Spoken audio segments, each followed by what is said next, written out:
Morning, Ray. Morning. A very rare animal at a breakfast table, isn't he? Very rare beast. Morning, y'all. Right, we're heading back to the UK. Oh man, what's it like walking past that? A little bit heartbreaking. Didn't enjoy it.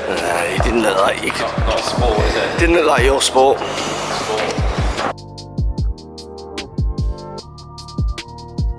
Right, today's vlog, Ray.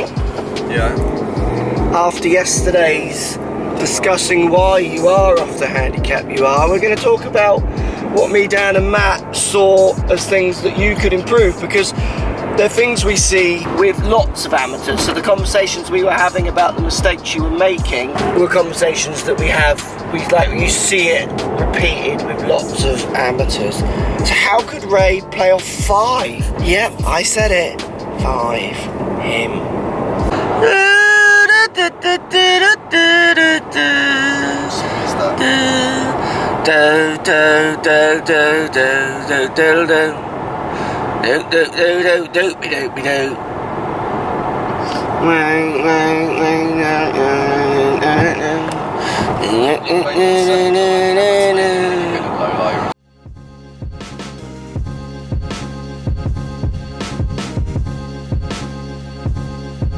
I like this Flexi Plus, Ray. Great, isn't it? Good, isn't it? Just fly whenever I want to fly. Here we go. It's good for me because I'm always late to stuff. I say fly, it's actually a tunnel. Under the sea. Under the sea. Under the sea. Right, I'm going to kick us off with Rory Hay. Have you got yours ready for later, Dan? I'm going to have a good think about this one. Your Rory dig? I know you're ready. Impulse! So the thing that Rory and I see amateurs do a lot, we talked about it, is he pops his wedges up at all random heights when pitching. Yeah.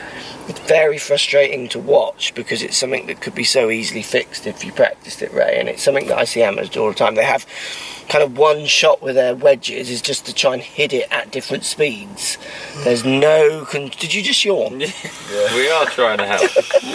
There's no control of launch or even understanding, I think, that launch is something that needs to be controlled to obviously get distance, because it's like played from one ball position, one place, and it's just banged in the air. What would you think to that, I Matt? agree, yeah. There's a window, like we talked to James Ridyard about it, didn't we? Yeah. Like 2 degrees, 29 to 31, I think he said. Yeah. But yeah, Rory's popping it a lot higher than that, isn't he? But he's popping it at different heights. Yeah, Obviously, you got the it's thin not bullets, and that's a consistent. completely different conversation. That's not what this is about. It's that Yeah. he hits that one that high wafts right because he's got no control of delivered loft. Great lesson for you, Ray, would be to get in on launch monitors and seeing if you can control launch stroke distance with no visual, hitting into a net. Like, we can call numbers and hit them kind of quite quickly in 1 or 2 shots. I'm not sure you would really know where to start, but I think it's something you could actually perfect really quickly if you just did it for an hour or so every week for a little amount of time. Yeah. Anyone read Ian Woosnam's book? He's written a book, has he? Yeah, he used to, in his garage, have a tin can hanging from a bit of string. Oh, and right. adjust it Yeah. and try and hit it changing the launch. Cool. Be a You lit- could read. I'm not sure what's more interesting in that story is that you've read a book or that... little game that you slow yourself. I think his dad told him that story. Yeah, I think you're right. Let's get in this lounge, gentlemen. Flex my plus. Come on, this is what I'm all about nowadays, the lounges. I've never been in one. Ryan Little. This is all very nice, isn't it, Raymondo? La la. I like my villain chair, look. You like my villain chair? Need a white cat. I do, stroke it. Well, that was me all over that. I feel like that's a new era in my travel. I need to be Flexi Plusing all the time. VIP, baby. That was amazing, wasn't it, Matt? Yes. You enjoy your Flexi Plus? Yeah, it was nice, yeah. I'm sure they're loving seeing it twice. There's my bag, it's full of goodies. I'll be going back there again.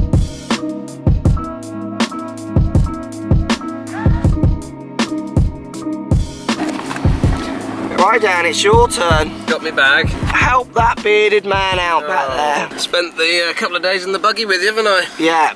How was it? It was emotional at times. So what There was would a lot your of advice be to Rory stroke this fictional 7 handicapper and any handicap that we're talking about? I mean, just so everyone knows, this is all 100% directed at him. Just as a disclaimer, this is a video for all golfers. So I think Rory needs more of a plan when he turns up to play golf. Yeah. I think he needs better strategy when he's playing. I think he needs to know when he gets shots on holes, especially in match play and stroke play. But Yeah. in our matches this week, I think you've helped him a lot around the golf course. Yeah. From what I could see. Helped you, Ray? Did you hear that? Helped you. I heard him. And I felt that Rory was listening. He was listening more this time, yeah. You know, there's certain times where he needs to press as a golfer and play to his strengths, should we say. Yeah. But there are some times where he doesn't need to be hitting that driver, or he needs to just put it into a certain place, or have a better idea as to what he's trying to achieve on that hole. So Rory, what's interesting is we won't give much away on this trip, but you certainly were hitting iron more on this trip, which made sense in all our heads, because even when you hit it bad, it tends to stay in play on a high percentage. Do you get bored doing that? Like, does it frustrate you that you can't hit your driver and because you want to? Like, because I hate not going for stuff. You've seen it. Like, I'll go for 3 woods at 250 because I'm just bored. It's only YouTube. I want to go for it. It doesn't frustrate me though. I'm just aware that I've got an off-the-planet iron in me as well. I hit plenty of those this week too. So it's kind of like we alluded to earlier, it's like sometimes it doesn't matter what club I'm hitting. You might as well hit a driver out of play, even though your iron would stay in play at a higher percentage. So you are slightly bored of it then? Yeah. That kind of confirms my point, because why might as well you hit a driver? Because the iron stays in play more. Apart from obviously the driver's more fun and it will set you up in a further place down the hole kind of thing. I think the thing that's been really interesting in this trip is we have tried to give Rory more golf support while still giggling as well, because it is funny some of the stuff he does, isn't it? Is that a toe shank or a heel shank? What's clear though is Dan's point on some of the trip was I feel like if I just walked around with Rory, you said, I reckon I could really lower his scores, and I kind of challenge that, because there are certain, I think in a round, when we certainly played these 36 holes, I reckon in 36 holes it's probably only 10 shots, and that's generous, where I'm actually influencing anything. The rest of them, it's not about decision. At some point you just have to hit a good shot. The decision's irrelevant, you just have to hit a ball in play. It's more when he had a shot and he had a bank in front of him, what to take on and not. It wasn't always just off the tee, shall I hit my driver right? And sometimes it made no difference, like he says, because they both go off play, or the iron's going to leave too much in, so you just need to step up and hit a driver.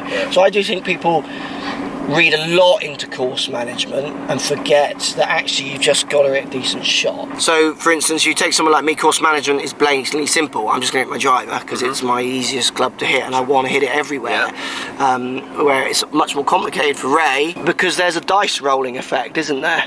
Which is what he's saying, there is always this element of rolling a dice, no matter even if it's a pitch from 50 yards. But I agree with you. I think strategy would help. Ray's strategy is, it's much weaker than other 7 handicap. I've played with a lot of 7 handicappers who are very aware of what's going on around them, what their strengths and weaknesses are, and not trying to do anything fancy, just literally poke it around. But they're playing to their strengths. Yeah. They're playing to their strengths as a 7 handicapper, and they're maybe maxing out at 7. Yes. He's not maxing out. Because that's the thing. The speed is the thing, and I've said this for ages for Ray, where it helps him, I think it also hinders him, because he can take things on that we can take on, but hasn't got the control to do it enough, but still has the option, which is why I asked him, is he bored hitting the iron or not? I actually think he didn't. I think he is, because he wants to take it on.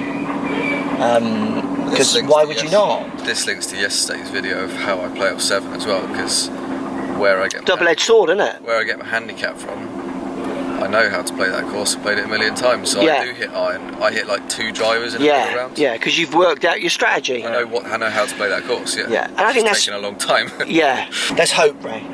There is always hope. I like you. You two should play together. Yeah. You two would be very hopeful. There's light. Hello, England. That was a very easy, and some would say Flexi Plus Lounge lovely trip, was it not? We had one conversation on that trip. What was that about, Ray? look at that horse up there. I've seen the old hill up there. It's quite Celtic. Is it Celtic, that kind of stuff? Oh God, I need to shut up when it comes to history. Right, this is it, Ray. Tour has ended. Ray can't get out of this car quick enough. We will see you in Spain. Yeah. In about a week's time. 18 greatest holes. We will carry this conversation on in the car without you. I won't be tuning into this video. Right, Ray's out of the car, Matt, so you can get both feet stuck in. We are in an I think we're in an interesting point to talk of Ray's last Stonehenge. Is because we are coming up to one of the wonders of the world, and arguably Rory is a golfing wonder of the world, isn't he? So how are you going to help him out, Matt? Share some wisdom for Ray. He will watch this video. Well, He's only lying. he never wants to improve, does he? You get the feeling like we see the same mistakes quite continuously. And over again. Like, oh, my head. Like, if something's annoying me that much, like my driver annoys me, I at least try and do something about it, even though I don't have enough time to completely sort it and be like you. But you're like, hitting more free irons than I've ever seen you hit. You're just trying, and then you know when you're gambling and not. It's like if you're on your computer and something's bugging you and it's taking too long, you find a way to do it quicker. Because it keeps bugging you, doesn't it? Yeah. Like, come on, Ray, just...